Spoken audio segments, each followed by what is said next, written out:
Commander Elena Vasquez stood on the bridge of the UES Defiance, watching the massive alien warships emerge from hyperspace like dark omens against the starfield. Each vessel dwarfed her cruiser by a factor of 10, their hulls bristling with weapons that could glass continents. The fleet that had appeared at the edge of the Sol system contained more firepower than humanity had ever seen in one place. 37 capital ships, ma'am, reported Lieutenant Chen from the sensor station. Each one roughly the size of Manhattan. And they're broadcasting on all frequencies. Elena nodded grimly. 3 months ago, the Galactic Council had sent a desperate warning through their newly established diplomatic channels. The Kethmori were coming. The message had been brief and terrifying: evacuate your world. These beings cannot be reasoned with, cannot be stopped, and show no mercy. They are death incarnate, and resistance is suicide. Humanity's response had been predictable. The evacuation ships remained grounded, the military went to high alert, and every major world leader had responded with variations of the same sentiment. Thanks for the warning, but we'll handle this ourselves. Put their transmission through, Elena ordered. The main screen flickered, revealing a creature that belonged in humanity's worst nightmares. High Warlord Vaxdor stood nearly 12 feet tall, his chitinous exoskeleton gleaming like polished obsidian. 4 arms ended in claws that looked capable of shredding steel, and his elongated skull housed 6 predatory eyes that seemed to catalogue every possible way to kill whatever they looked upon. When he spoke, his voice carried the weight of countless conquered worlds. Primitive beings of the 3rd planet, I am Vexthal of the Kethmori Empire. Your pathetic species has exactly 1 rotation of your world to surrender unconditionally. Those who submit will become slaves. Those who resist will become prey. There is no third option. Your ships will stand down, your weapons will be surrendered, and your leaders will present themselves for processing. This is not a negotiation. The transmission ended abruptly, leaving the bridge in absolute silence. Elena could feel the eyes of her crew upon her, waiting for her response. These men and women had volunteered for humanity's first deep space exploration vessel, but none of them had expected their maiden voyage to involve an alien invasion. Communications, open a channel to the alien fleet, she ordered. Broadcast on all frequencies. Channel open, ma'am. Elena straightened her uniform and faced the camera. This is Commander Elena Vasquez of the United Earthship Defiance, speaking for the human race. We've received your ultimatum, and we appreciate you giving us 24 hours to consider our response. However, I'm afraid we've already made our decision. She paused, allowing herself a small smile. The answer is no. Furthermore, we'd like to extend our own invitation to you. You're welcome to come and try to take our world, but we should probably warn you that humanity has some unusual ideas about fighting. We don't really believe in impossible odds, and we have this quirky habit of making things explode when we're backed into a corner. On the bridge of his flagship, Vexthal felt something he hadn't experienced in decades: surprise. In his 2 centuries of conquest, no species had ever responded to his ultimatum with anything resembling humor. Most begged, some threatened. A few tried to negotiate. None had ever essentially invited him to a fight. Fascinating, growled Sub-Commander Krextal. The little mammals think they can resist the Kethmori. Perhaps we should demonstrate the futility of their position. Vexthal raised 1 clawed hand for silence. No, not yet. First, we learn about these humans. Their response was unexpected. Send scouts to observe their worlds. I want to know everything about their capabilities, their psychology, their weaknesses. Something about this species feels different. Back on Earth, Elena's defiant response had triggered a flurry of activity that would have impressed even the most seasoned military observers. Within 6 hours of the alien ultimatum, every major military installation on the planet was operating at maximum capacity. Factories that had been retooled for space colonization suddenly shifted to weapons production. Scientific research stations began working around the clock on projects that would have been considered science fiction just days earlier. But the most significant activity was happening in a classified facility buried beneath NORAD. Dr. Sarah Chen, humanity's leading expert in theoretical physics and Elena's younger sister, was presenting her findings to a room full of military officials and scientists. The aliens made one critical error in their assessment of humanity, she explained, pulling up a holographic display. They assume that superior technology automatically equals superior tactics, but they've clearly never studied human military history. General Morrison, the ranking officer present, leaned forward. Explain. Every simulation we've run suggests that the Kethmori fight like apex predators. They rely on overwhelming force, superior technology, and fear tactics to crush resistance before it can organize. It's worked for them for 10,000 years because they've been fighting civilized species who understand concepts like acceptable losses and strategic withdrawal. Sarah's expression grew grim. But humans aren't civilized, not in the galactic sense. We're a species that evolved from persistence hunters. We're the apex predators of our own world, and we got that way not through superior strength or speed, but through sheer bloody-minded stubbornness. We're the species that looked at the impossible and said, "Challenge accepted." She clicked to the next slide, showing combat footage from throughout human history. When the Greeks held Thermopylae against impossible odds.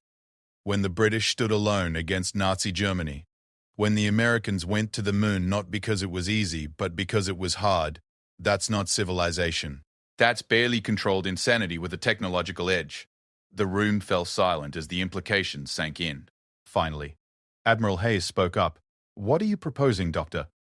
"I'm proposing we give these Kethmori something they've never encountered before. An enemy that doesn't just fight to win, but fights because the alternative is unthinkable. We make them understand that humans don't surrender, we don't retreat, and we sure as hell don't know when to quit." Meanwhile, in space, the Kethmori scouts were beginning their surveillance of human installations.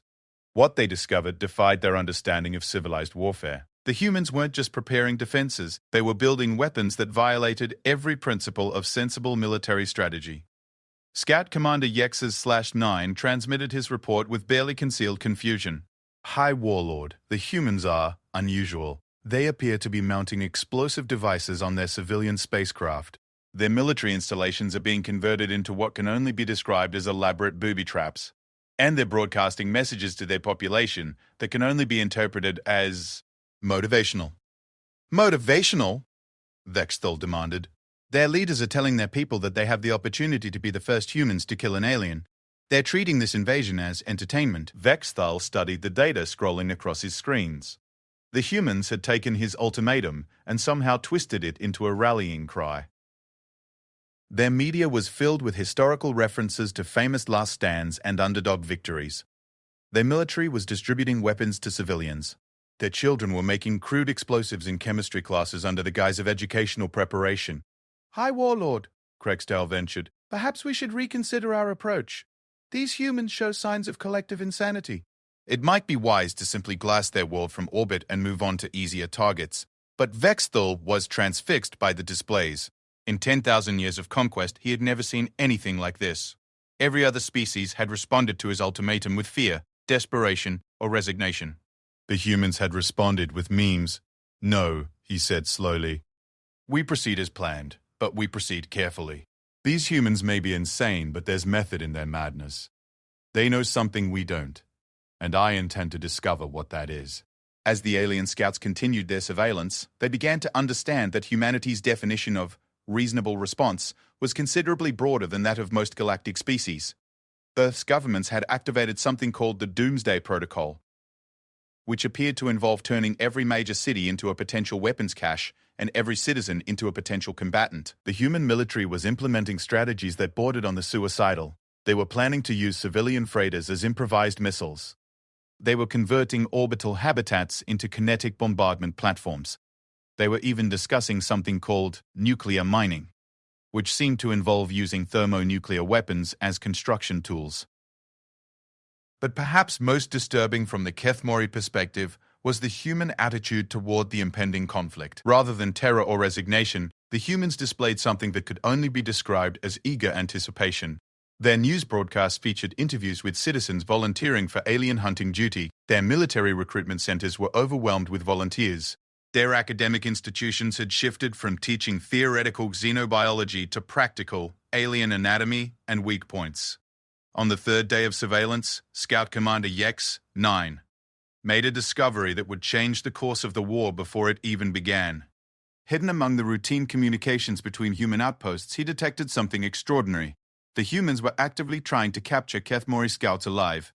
"They want prisoners," he reported to Vexthal. "Not to interrogate for information about our fleet strength or tactical capabilities, but to study our anatomy. They're apparently trying to determine the most efficient methods of killing us." The report hit the Kethmori command structure like a physical blow. In their long history of conquest, the Kethmori had never encountered a species that treated their first contact with aliens as a biological research opportunity. Most species were overwhelmed by the mere revelation that they weren't alone in the universe. The humans seemed to view the discovery of alien life as a practical problem requiring immediate solutions. "They're treating us like a puzzle to be solved," Krextel observed with something approaching admiration. "These humans are either the most tactically brilliant species we've ever encountered, or they're completely insane. Perhaps both," Vextel mused. "Signal the fleet. We advance to Phase 2. But maintain defensive formations. I suspect these humans have more surprises waiting for us." As the 24-hour ultimatum approached its end, both sides prepared for what promised to be unlike any conflict in galactic history. The Kethmori, for the first time in their existence, faced an enemy that seemed genuinely excited about the prospect of fighting them. The humans, meanwhile, prepared to introduce the galaxy to concepts like acceptable losses, Pyrrhic victory, and mutually assured destruction. The war that was about to begin would test the limits of both species and ultimately determine whether the galaxy's most feared predators could adapt to face prey that refused to act like victims. In the depths of space, ancient weapons powered up and newly forged ones prepared for their first test. The galaxy was about to learn that sometimes the most dangerous enemy isn't the strongest or the smartest, but the one that simply refuses to acknowledge the concept of defeat. The first shots of the war were fired not by massive alien warships or human defense platforms, but by a modified mining vessel called the Stubborn Mule. Captain Jake Mad Dog McGillicuddy, a former asteroid miner with a reputation for creative problem-solving, had volunteered his ship for what Human Command euphemistically called First Contact Interdiction. McGillicuddy watched through his viewport as a Kethmori scout ship approached the outer edge of the asteroid belt.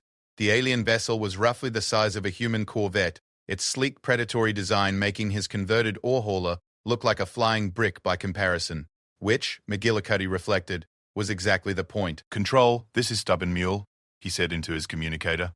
"Target acquired. Beginning approach Vector Charlie 7. Copy that, Mule.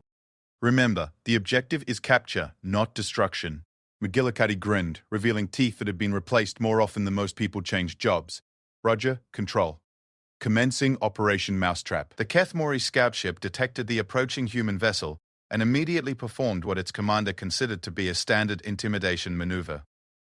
The alien ship powered up its weapons and transmitted a warning in perfect English, which the Kethmori had learned during their surveillance. "Human vessel, alter course immediately or be destroyed. You are vastly outgunned and outmatched. This is your only warning." McGillicuddy's response was to accelerate directly toward the alien ship while activating his cargo bay doors. "Well now, that's mighty neighborly of you to speak our language. But see, I've got a problem. My cargo hold is empty and I was told to bring something back. So I'm thinking you're going to fit just fine." The Kethmori commander, a young officer named Hextar, found himself in an unprecedented situation. The human ship was not only refusing to retreat, it was actively pursuing him. According to every tactical manual in the Kethmori fleet, this should have been impossible.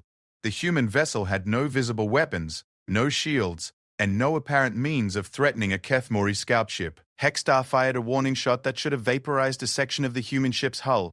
Instead, the blast struck what appeared to be a crude but effective ablative armor made from compressed asteroid materials. The human ship barely slowed down. "Control, this is Scout 7, Hextar reported, his voice betraying a hint of uncertainty. "The human vessel is not responding to standard deterrence procedures. Request instructions." The response from his command ship was immediate. "Disable the human vessel and prepare for boarding.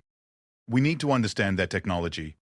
But as Hextar moved to comply, he discovered that the humans had their own ideas about who would be boarding whom. The Stubborn Mule suddenly deployed what could only be described as a massive net made of reinforced cables, each strand capable of supporting the weight of a small building.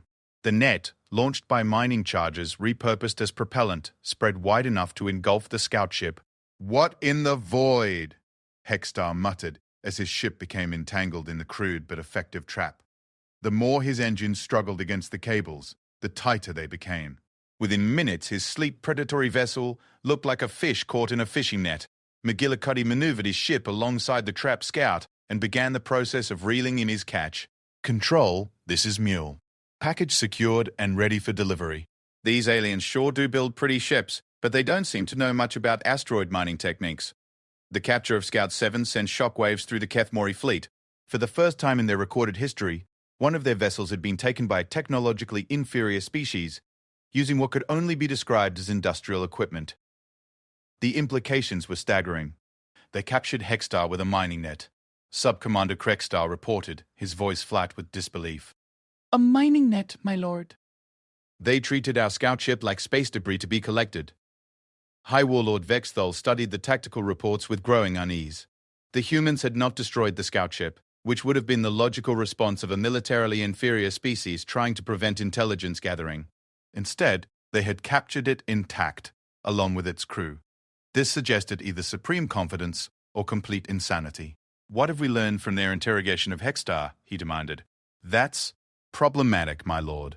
The humans haven't interrogated him. They've been running medical scans, taking biological samples, and asking him questions about Kethamori dietary preferences and sleep patterns.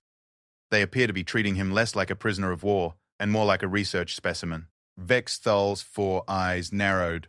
They're studying him. Yes, my lord. And according to our long-range sensors, they're broadcasting their findings throughout their communication networks.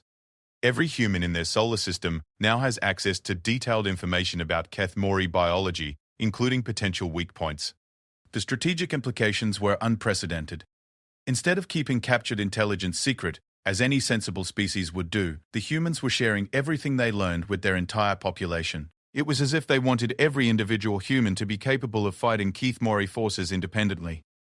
Meanwhile, in a secure medical facility beneath the Colorado mountains, Dr. Marcus Webb was making discoveries that would revolutionize humanity's understanding of alien biology.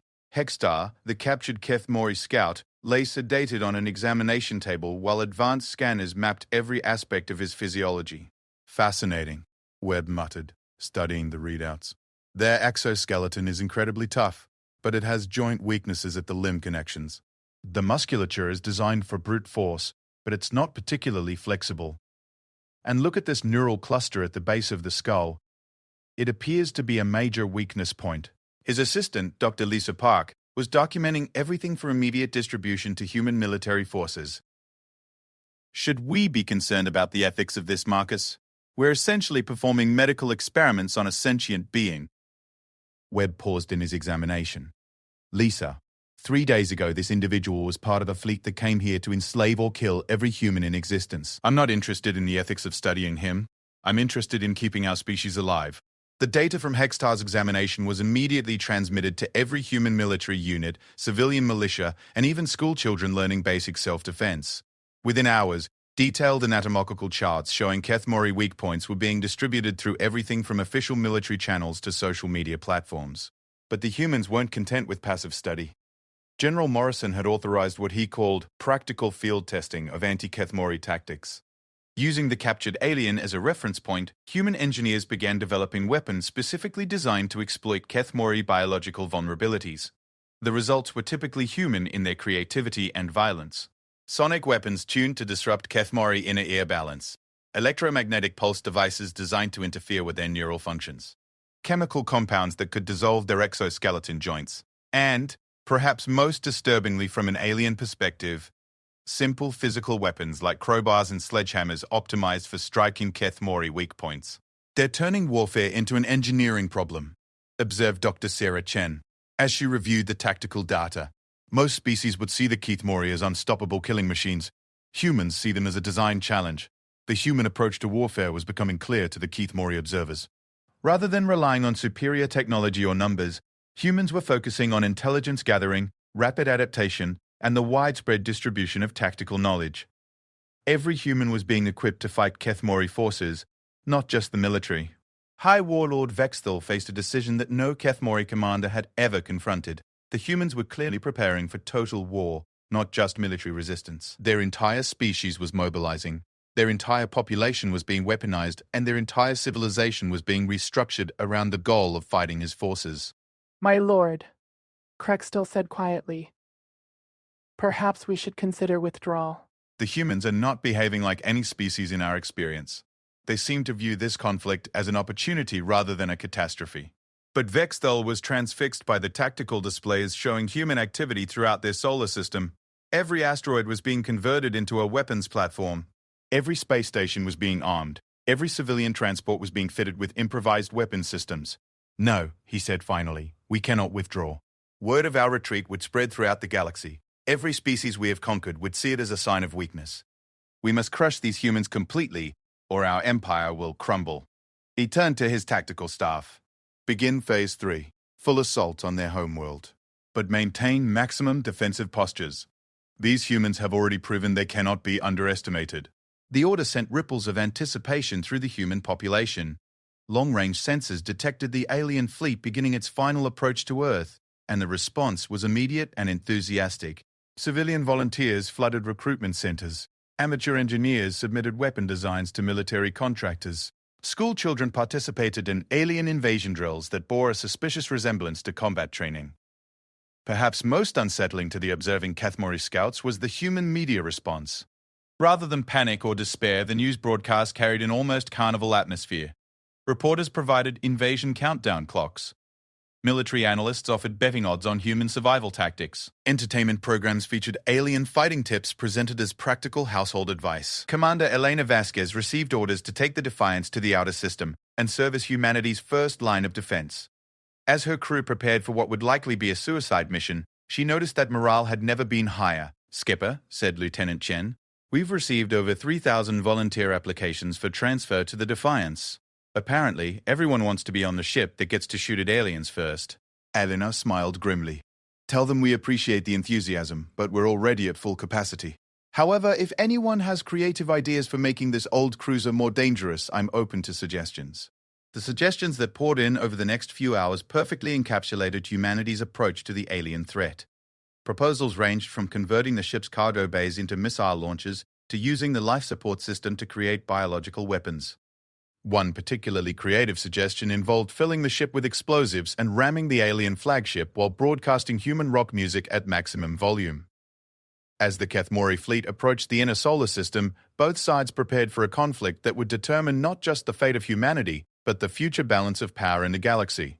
The aliens brought overwhelming technological superiority and 10,000 years of military experience.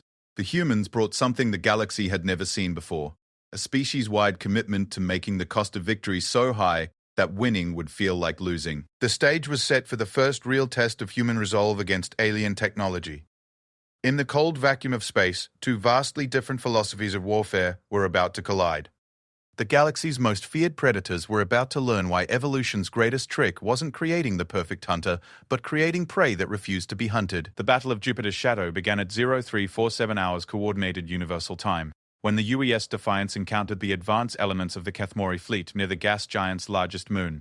What followed would be recorded in both human and galactic military academies as a textbook example of how tactical doctrine can be rendered obsolete by an enemy who refuses to follow the rules. Commander Elena Vasquez watched the alien ships approach on her tactical display. 3 Kathmori cruisers, each one capable of destroying her ship with a single volley, moved in perfect formation toward her position. Standard military doctrine would have called for immediate retreat in the face of such overwhelming odds. Instead, Elena activated her ship's communication system and broadcast on all frequencies. "Attention Kathmori vessels, this is Commander Vasquez of the UES Defiance. We've been waiting for you. Before we get started, I thought you might like to know that in the past 72 hours, humanity has learned quite a bit about your species. For instance, we know that your ships rely on centralized shield generators, that your weapon systems have a 4-second recharge cycle, and that your commanders prefer to fight from the center of formation." The response from the lead Kathmori cruiser was immediate and predictable. "Human vessel, your data is irrelevant. You're outgunned 3-1. Surrender immediately or be destroyed." Elena's smile was visible in her voice as she replied, "Oh, we're not outgunned. You're just counting wrong." That was the signal for the most audacious military maneuver in human history to begin. From behind Jupiter's radiation shadow, where they had been hiding from Kathmori sensors, emerged what could only be described as a swarm. 300 converted civilian vessels, ranging from cargo haulers to passenger liners to mining ships, suddenly appeared on the alien tactical displays. The Kathmori had never encountered anything like it. Every human ship was different, everyone was armed with improvised weapons, and everyone was broadcasting music. The opening notes of The Ride of the Valkyries echoed across all communication frequencies as the civilian fleet accelerated toward the alien ships. "Impossible," muttered Commander Zexval of the lead cruiser. "Civilians don't participate in military operations. It violates every principle of civilized warfare. His tactical officer, a seasoned warrior named Kethron, studied the display with growing alarm. Sir, these aren't military vessels. They're cargo ships, passenger transports, even what appears to be a casino shuttle. But they're all armed. With what? Mining lasers and industrial equipment? Yes, sir. And according to our scans, many of them appear to be carrying explosive materials. Large quantities of explosive materials. Zexval felt the first stirrings of something he had never experienced in combat. Uncertainty. Signal the fleet. Prepare for engagement, but maintain defensive positions. Something about this is wrong. The human swarm didn't attack in formation or follow any recognizable tactical doctrine. Instead, they scattered like a flock of birds, each ship taking an independent course toward the alien vessels. Some accelerated directly at the Kethmori cruisers, while others looped around to attack from unexpected angles. A few seemed to be taking deliberately erratic paths that made targeting them nearly impossible. The converted casino shuttle Lucky 7, commanded by former professional gambler Captain Stella Rodriguez, epitomized the human approach. Her ship was armed with nothing more than a mining laser and a cargo hold full of industrial explosives. But she flew it like a fighter pilot, using the ship's luxury gravity compensators to pull maneuvers that would have killed the crew of any military vessel. This is Lucky 7 to all ships, she broadcast as she rolled her shuttle between the laser blasts of two Kethmori cruisers. Remember, people, we're not trying to win a traditional battle here. We're trying to prove a point. That point being that humans are absolutely certifiably insane. The Kethmori found themselves fighting an enemy that seemed to have no regard for proper military procedure. Human ships would accelerate directly at alien vessels, absorbing massive damage, only to detonate their explosive cargo at the last second. Others would use their industrial equipment in ways that defied all logic, turning cargo manipulator arms into improvised weapons and using mining charges as makeshift missiles. But perhaps most disturbing was the human communication during the battle. Instead of the disciplined military chatter that characterized civilized warfare, the humans maintained a constant stream of jokes, insults, and what could only be described as battle commentary. "This is the cargo hauler Big Bertha," announced Captain Morrison as his ship limped toward a Kethmori cruiser, trailing atmosphere and debris. "I've got a full load of industrial fertilizer and a really bad attitude. Anybody want to see what happens when you mix the two?" The psychological impact on the Kethmori was immediate and profound. They were accustomed to fighting enemies who feared death, who valued preservation of their forces, who understood concepts like acceptable losses and strategic withdrawal. The humans seemed to view the destruction of their own ships as a tactical advantage rather than a loss. "Sir," Catherine reported, his voice strained, "we've destroyed 23 human vessels, but they're not retreating. If anything, they're becoming more aggressive." And they're laughing. Indeed, the human communication channels were filled with what could only be described as gallows humor. Ships that were venting atmosphere would broadcast jokes about getting some fresh air. Captains whose vessels were crippled would cheerfully report that they were switching to ramming speed. When the cargo hauler Iron Will finally succumbed to alien fire, her captain's last words were, "Tell my wife I died doing something incredibly stupid for humanity." Commander Zexval faced a tactical situation that no Kethmori training had prepared him for. His ships were taking damage from weapons that shouldn't have been effective against their armor.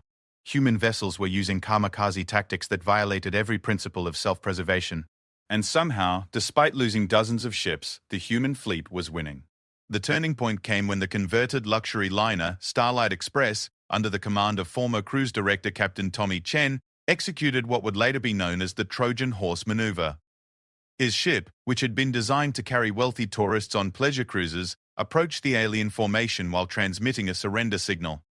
"Kethmori fleet, this is the Starlight Express requesting permission to surrender," Chen announced. "We've got 3,000 civilians aboard who don't want to die today. We're dropping our shields and approaching for boarding." It was exactly the kind of response the Kethmori doctrine was designed to handle. Civilized species surrendered when faced with overwhelming force, and accepting surrender was part of the natural order of conquest.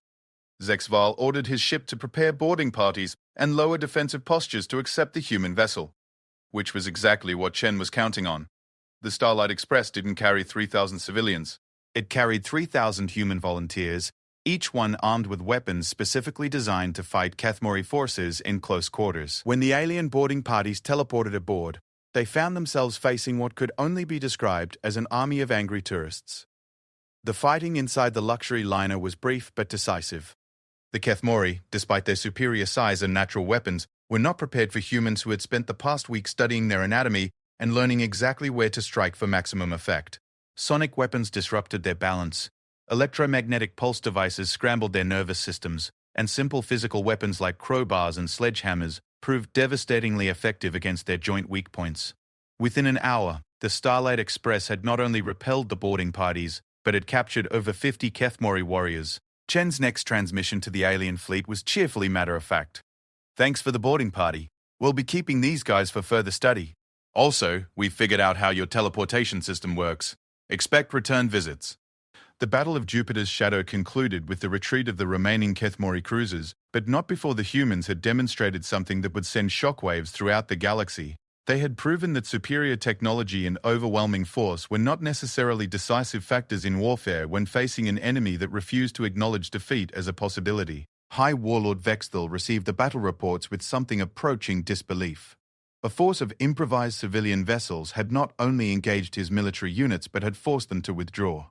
The humans had captured Kethmori personnel, damaged or destroyed 3 cruisers, and demonstrated tactics that defied every principle of civilized warfare.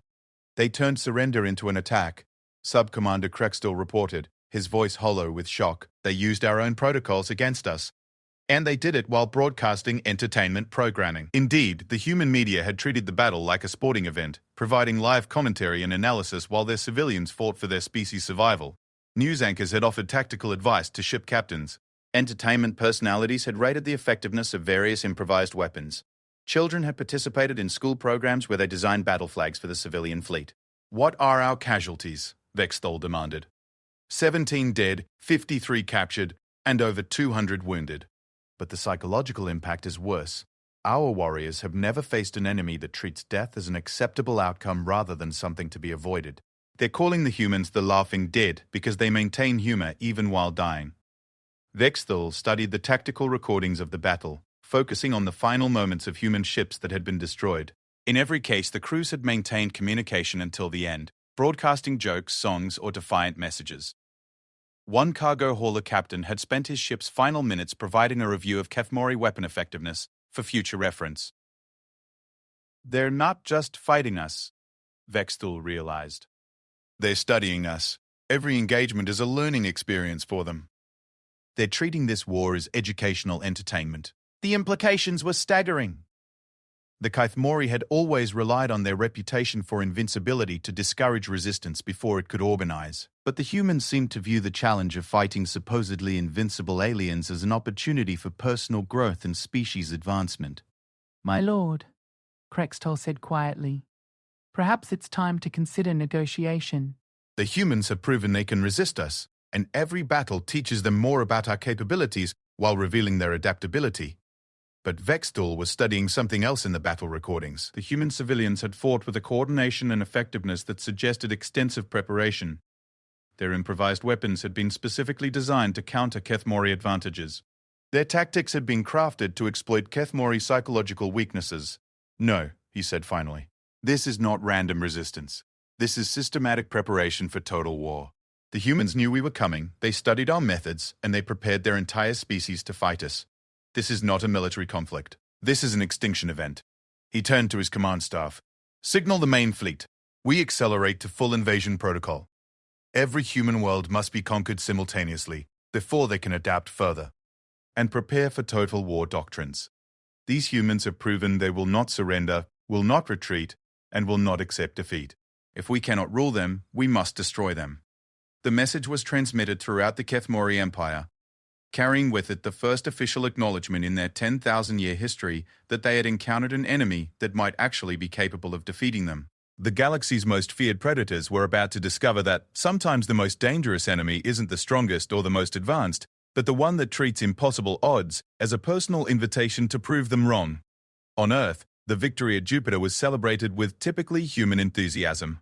The civilian captains who had survived the battle were treated as heroes. Their improvised tactics were analyzed and improved, and their example inspired millions more volunteers for what was being called the People's Navy.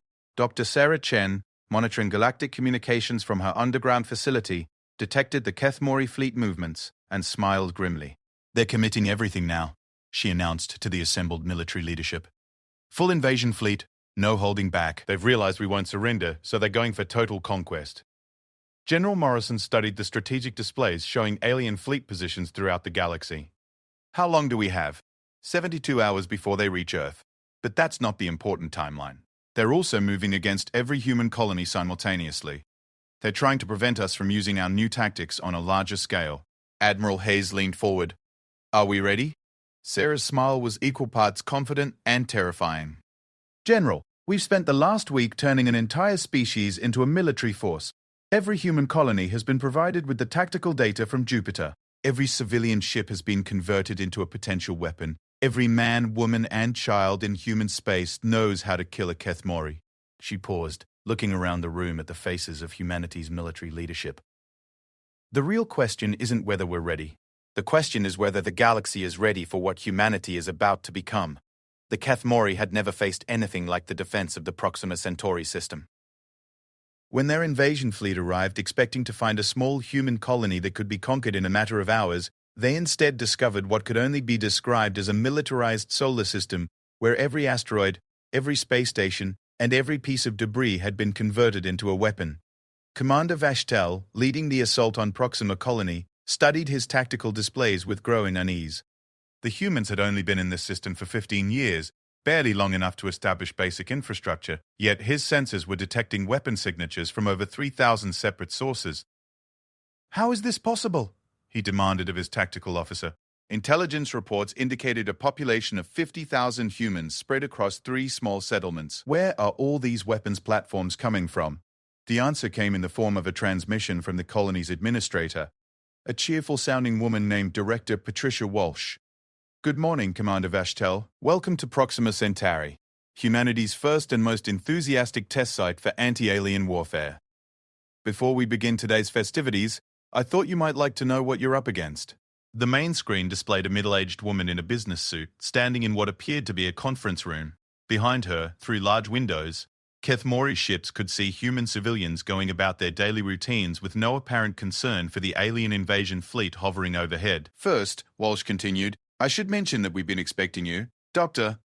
Sarah Chen's tactical briefings have been distributed throughout human space, and we've spent the past week implementing what we call the Proxima Protocol. Every adult in this system has been trained in anti-Kethmori tactics. Every child over the age of 12 has been taught basic alien anatomy. Every building, every vehicle, and every piece of equipment has been modified for military use." Vashtel found himself staring at a species that treated the prospect of alien invasion as a community organization project. You cannot possibly believe that civilian modifications can stand against Kethmori military technology. Walsh's smile was genuinely warm. "Oh, Commander, you're absolutely right about the technology gap. Your ships are far superior to anything we have. But here's the thing about humans. We don't really believe in fighting fair. We believe in fighting effectively." That was the signal for the Proxima Defense Network to activate. What the Kethmori had assumed was simple mining platforms and communication relays suddenly revealed themselves to be weapon systems of staggering creativity. Asteroid mining charges, designed to break apart space rocks, had been converted into kinetic bombardment weapons. Communication satellites had been fitted with reflective arrays that could focus sunlight into devastating laser beams. Even the colony's waste processing facilities had been converted into weapons that hurled recycled organic matter at velocities capable of damaging starship hulls. But perhaps most disturbing to the Kethmori was the realization that every human civilian was actively participating in the defense. Office workers operated targeting systems from their desks. School children coordinated sensor networks during their lunch breaks. Elderly retirees managed ammunition supplies from community centers. "This is insane," Vashtel muttered, as his fleet came under bombardment from weapons that shouldn't have existed, operated by people who shouldn't have been combatants. "Civilians don't fight military battles. It violates every protocol of civilized warfare."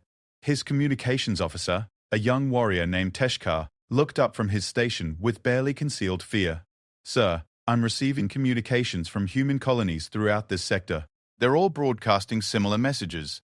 Every human settlement appears to be militarized." The reports flooding in from Kethmori invasion forces throughout human space painted a picture that defied everything the Empire understood about warfare. On New Texas, Human ranchers had converted their cattle drives into mobile weapons platforms, with bovines carrying explosive charges toward alien landing sites. On Harmony Station, the civilian population had turned their massive orbital habitat into a kinetic weapon, using the station's rotation to launch projectiles at enemy ships. On New Tokyo, the inhabitants had somehow weaponized their municipal transportation system, turning high-speed trains into guided missiles. Most disturbing of all was the coordination. Despite being separated by light years and having no military command structure, human colonies were implementing nearly identical defensive strategies. It was as if the entire species had simultaneously decided to become a military force. High Warlord Vexthor, monitoring the reports from his flagship above Earth, came to a realization that would fundamentally alter his understanding of warfare. "They've militarized their entire civilization," he said to Subcommander Krextal. "Not just their military, not just their governments, but their entire species. Every human is a combatant. Every human settlement is a fortress. Every human world is a weapons platform." The tactical implications were staggering. The Kethmori had always conquered species by defeating their military forces and forcing governmental surrender. But humans had no clear distinction between military and civilian, between combatant and non-combatant. Fighting them wasn't like conquering a civilization, it was like fighting a force of nature. "My lord," Krextal reported, "we're receiving distress calls from 17 different invasion fleets. The humans aren't just resisting, they're winning. Colony ships are ramming our cruisers. Civilian transports are conducting boarding actions. A human cargo hauler called the Blessed Virgin just took out one of our destroyers by ramming it while broadcasting religious hymns." On Earth itself, the defense was even more elaborate. Humanity's homeworld had been converted into what could only be described as a fortress planet, where every city block was a weapons emplacement, and every citizen was a trained soldier. The Kethmori invasion force found themselves facing not just military resistance, but active hostility from the planet's entire population. Street signs had been replaced with tactical information. Public transportation systems had been converted into troop movement networks. Elementary schools had been turned into command centers, where children as young as 8 years old operated sensor networks and communication systems under the supervision of teachers who had spent the past week learning military strategy. Perhaps most unnerving was the human attitude toward the invasion. Rather than terror or despair, the population displayed what could only be described as enthusiastic participation. News broadcasts treated the battle like a sporting event, with civilian reporters providing live commentary on alien ship movements and human tactical responses. Social media platforms were flooded with Invasion Day memes and amateur video footage of citizens attacking Kethmori landing parties with improvised weapons. When Kethmori ground forces finally managed to establish a beachhead in what had been Central Park in New York City, they found themselves facing an enemy unlike anything in their experience. Human resistance didn't come from organized military units but from the city itself. Office workers dropped improvised explosives from skyscraper windows. Subway workers flooded tunnel systems to prevent alien movement underground. Even street vendors had been converted into weapons suppliers, distributing anti-Kethmori equipment to anyone who wanted to participate in the fighting.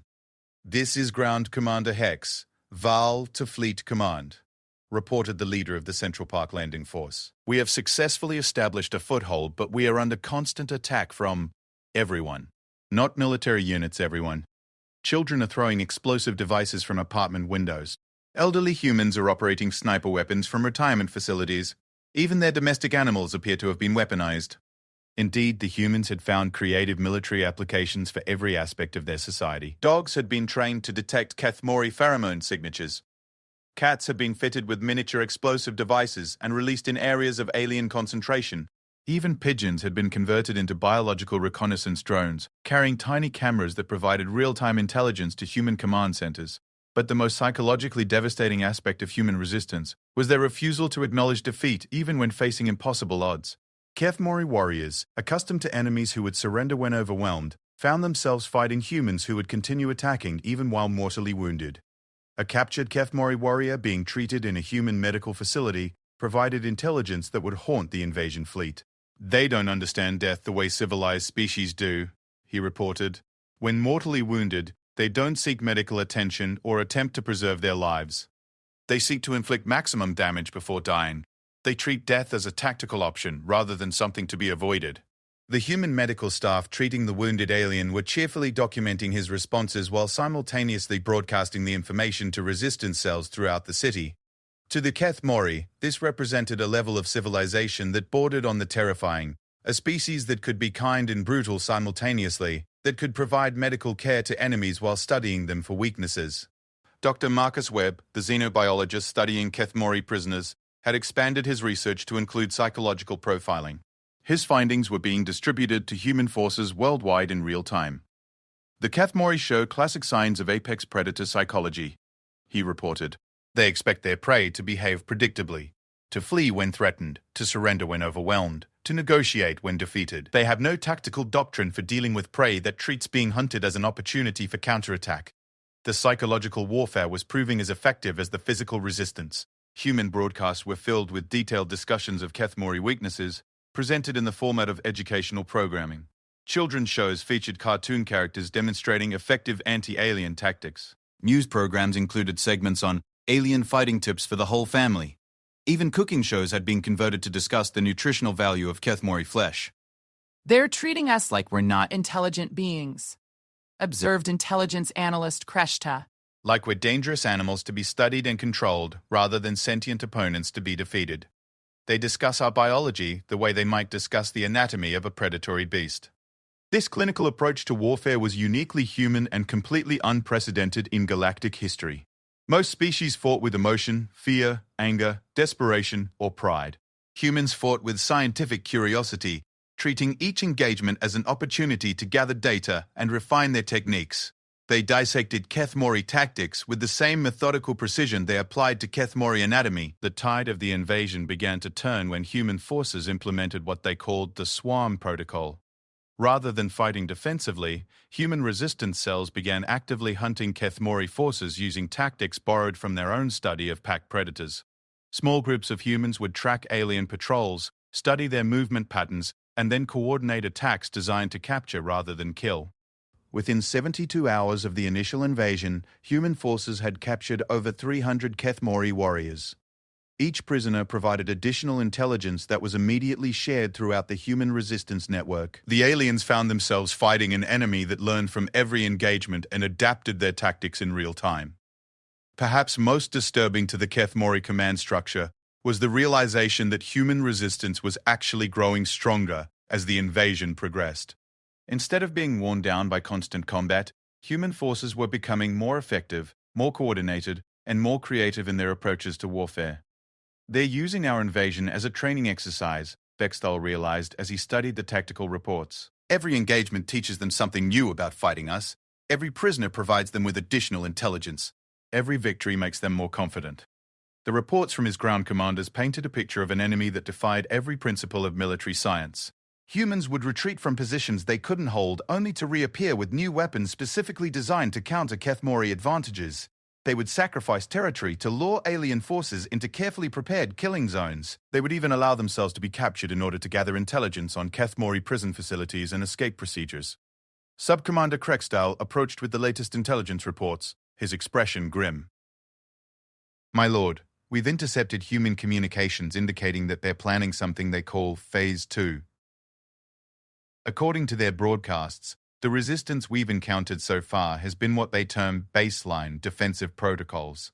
Vexthal felt something that no Keth Mori warlord had experienced in 10,000 years, genuine fear for the survival of his forces. What is Phase 2? Unknown, my lord. But based on human communication patterns, it appears to involve transitioning from defensive to offensive operations. They're planning to stop resisting our invasion and start conducting their own. The galaxy's most feared predators were about to learn that humanity's greatest strength wasn't their technology, their numbers, or even their tactics. It was their ability to look at any challenge, no matter how impossible, and ask not, can this be done, but how can we make this more interesting?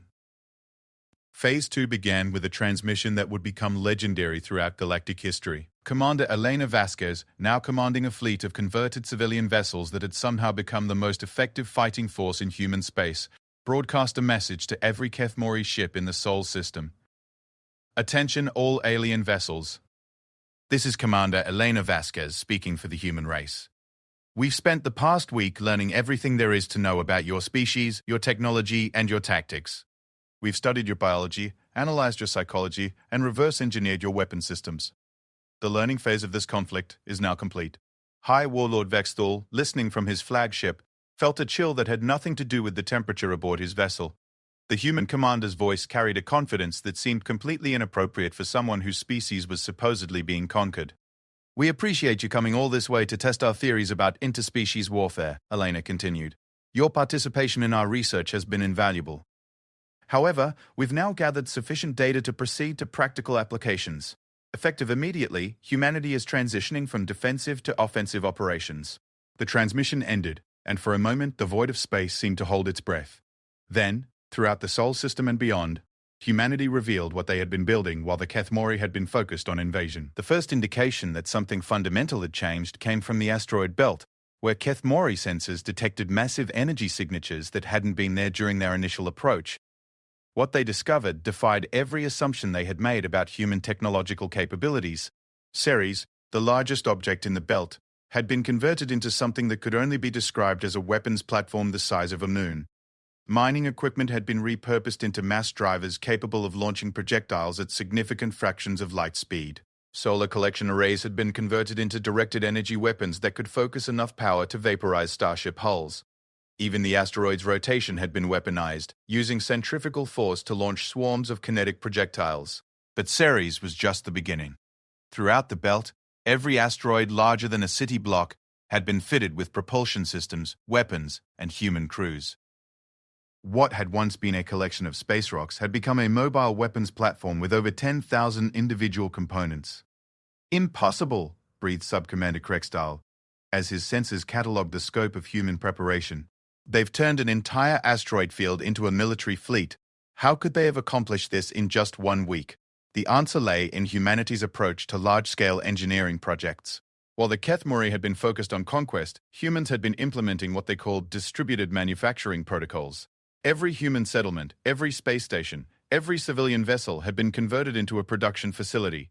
Millions of humans working around the clock had accomplished in days what should have taken years. But the asteroid fleet was merely the opening act of humanity's offensive phase. The real surprise came when human forces throughout the galaxy simultaneously launched coordinated attacks against Kethmori positions that should have been impregnable. On the colony world of New Geneva, human civilians had spent the week of invasion pretending to be conquered while actually conducting the most extensive intelligence-gathering operation in galactic history.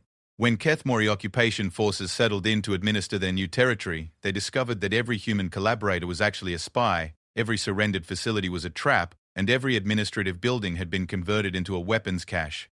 The uprising began at precisely 1200 hours Galactic Standard Time, coordinated across 17 different time zones with split-second precision. Human prisoners in Kethmori detention facilities simultaneously revealed hidden weapons and began coordinated escape attempts. Human workers in alien command centers activated computer viruses that had been dormant in captured systems. Even human refugees in evacuation centers began transmitting detailed intelligence about Kethmori military positions. They were never conquered, realized Ground Commander Hex Vol, as reports flooded in from his supposedly pacified territories. They were infiltrating us. The scope of human deception was staggering. For an entire week, while the Kethmori believed they were successfully occupying human worlds, the humans had been conducting the largest intelligence operation in galactic history.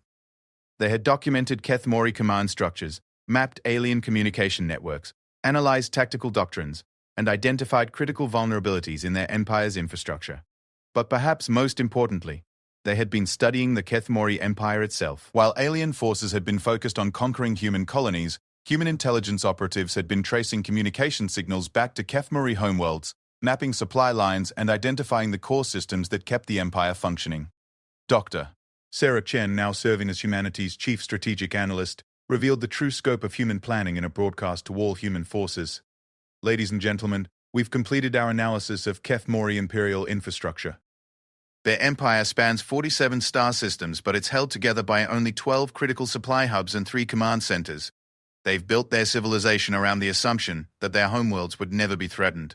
The implications hit the Kethmori command structure like a physical blow. Humans weren't just defending themselves. They were planning to attack the heart of the Empire itself. "Preposterous," Vexthal declared, but his voice lacked conviction. "They lack the ships, the weapons, the technology to threaten our core worlds. They're barely capable of interstellar travel."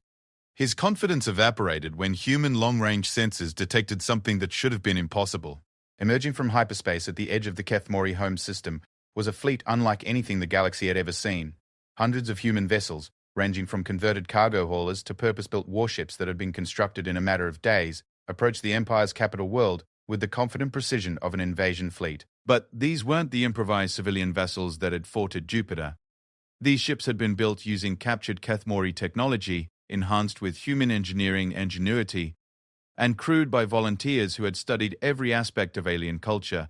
During the week-long invasion of human space, Commander Sarah Patterson, leading the assault on the Kethmori homeworld, transmitted a message that would be recorded in every military academy in the galaxy.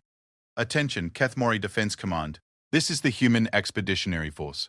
We've come to discuss the terms of your surrender. The audacity was breathtaking.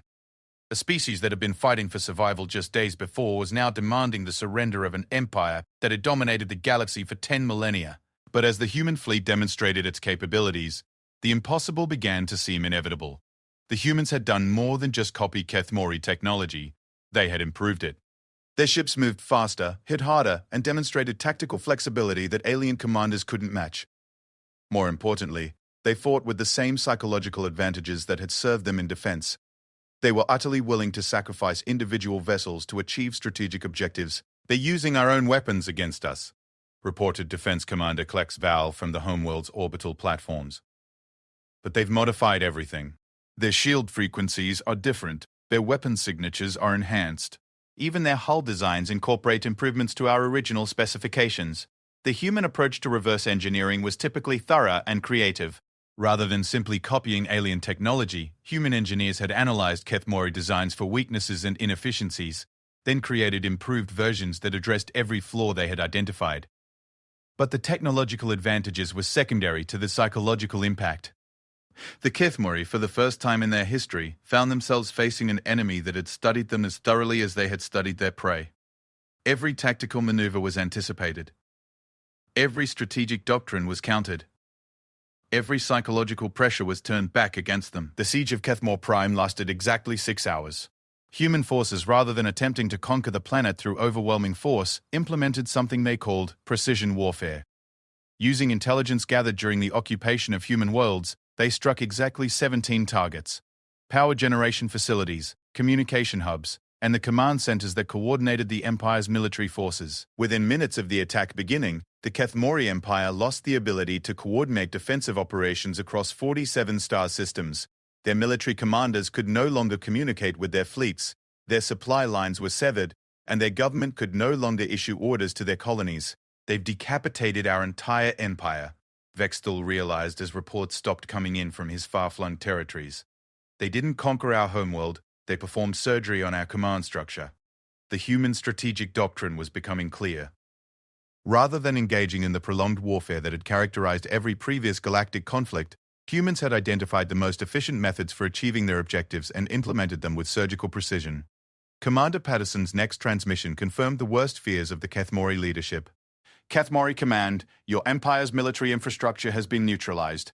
Your fleets are cut off from Central Command, your supply lines have been severed, and your ability to coordinate resistance has been eliminated. However, we're not interested in conquest or occupation. We're interested in negotiation. The offer of negotiation was perhaps the most shocking development in the entire conflict. Every species that had ever faced the Kethmori had sought either victory or surrender. Humans were proposing something entirely unprecedented, a negotiated peace between equals. Our terms are simple, Patterson continued. Immediate cessation of all hostile actions against human territories, complete withdrawal of Kethmori forces from human space, and establishment of diplomatic relations based on mutual respect rather than predator-prey dynamics. The response from the Kethmori government was immediate and predictable: outrage at the presumption that a supposedly inferior species could dictate terms to the galaxy's dominant empire.